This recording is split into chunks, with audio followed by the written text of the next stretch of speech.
Which moments or jurisdictions were the turning points for the spread of carbon markets? Everybody's quick now to condemn these COPs. We're at COP 30 already, maybe 31 coming up. When Richard and I met, they weren't even numbering the COPs.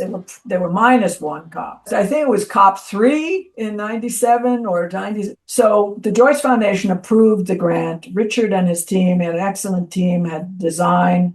There was a logo. They had the advisory board. They had founding members ready to go. Big show at The Hague. And, The Hague was, the Netherlands was a leading proponent in advancing these ideas about carbon market, particularly cap and trade. And so big show, we're all ready. Richard has, the presentation, we have the invite, the standing room only. I get a call from my secretary in Chicago, frantic. I couldn't find a projector to rent for the slides. Now, you all know how everybody depends on PPTs. Now you just punch a button on your phone, the slides go up. Not then. And that wasn't that long ago, right? How can you have any of these beautiful slides that explained? Because back to what I said earlier, Richard's a visual guy, you got to show the people how thin the atmosphere is, that it's a piece of real estate, that's luxury real estate, and you can't use it to store dirty diapers. You're going to use it, you got to pay for it. So that's a strong visual. And then he had the logo and then the architecture of the market. No projector. So I now go frantic. And I don't want to bother him because he had plenty to do. He had just flown in from Japan the night before. So I'm like walking around the Enterprise at the COP, and I see the UN guys there, guy from the UN, probably a UNDP, and he's got a projector and he's showing slides. So I asked him if I could borrow it later that night, and I get this whole story of how that's not possible. They never could loan us the projector. So I said, okay, thanks for listening. But I took a good look at where he put the projector. And this is the first public confession. I wrote it in the book, but now it's on camera, that I snuck back later, went under the table, picked up the projector, brought it upstairs, said nothing to anybody, said, here's the projector. Richard used it to do the slide, project the slides. We had a fantastic evening. And very quietly, like a mouse, I put it back under the table. Nobody ever knew the wiser until right now. I think, ingenuity, right, is always being able to be flexible. But I think, John, that was a great personal moment because Paula had flown in. I was at Japan at the World Business Council for Sustainable Development, had come in. We were all exhausted, and we had for us the first hint that we were really ready full-time for Broadway. This was our first big international presentation, and it went over well, and we were really pleased and thought, wow, we're on to something, and it's something special. And it was something special. It was a coherent presentation.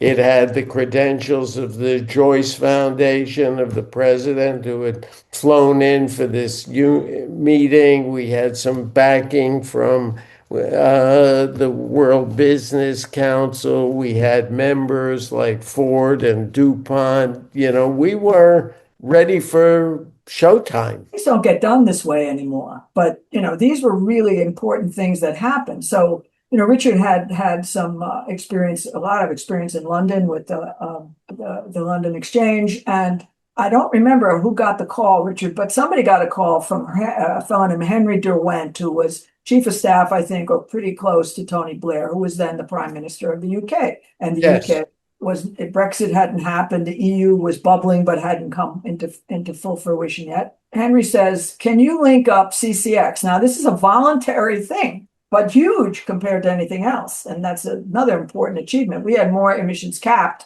under CCX than any other country in the world had capped at the time under a regulatory environment. And if you added today Reggie's baseline and California's baseline, it'd still be minuscule compared to the baseline of CCX when it was voluntary. So that tells you how latent the appetite was and how much people wanted to be making emissions reductions and saw the upside and the downside.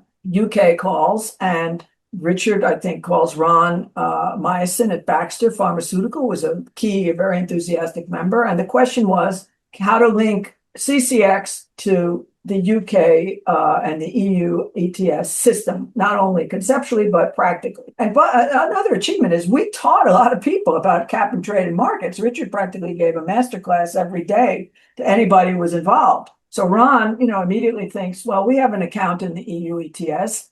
We can retire a couple of allowances there. Can we transfer them to our baseline in CCX? So no double counting. And we just moved the allowances from one account to the other in about 20 seconds. That was a link. That was a practical link, a tradable link, no double counting, and a tying in of carbon pricing from one system to another. Never been done since. By this time, Chicago and both the border trade and the Chicago Mercantile Exchange over the last 30 or 40 years had built Chicago into the home of derivatives trading. And so it wasn't strange for people to start looking at Chicago, which it had become an international, as a result of interest rate trading worldwide and life and Eurex and all of the other and stock index futures and all S&P, all of that stuff was fourth, most importantly, made Chicago a top of the mind. And Henry didn't think a second about it. And Henry was just, Chicago, that's a natural place because London life had been very prominent. Chicago would be a great way to do it. So Chicago's reputation and its place as a world financial center gave it credibility, in addition, it being Baxter Labs, a member of the EU ETS, a Chicago-based company, made it fit. One thing that Paula mentions Ron, and it's particularly interesting because he went on to be an academic and wrote the first PhD dissertation on the Chicago Climate Exchange and emissions trading. So, it was having an impact in lots of ways that might have gone unnoticed. And Paula's point about this international collaboration between different emissions trading systems, one voluntary, one mandatory, one in one continent, another in another continent,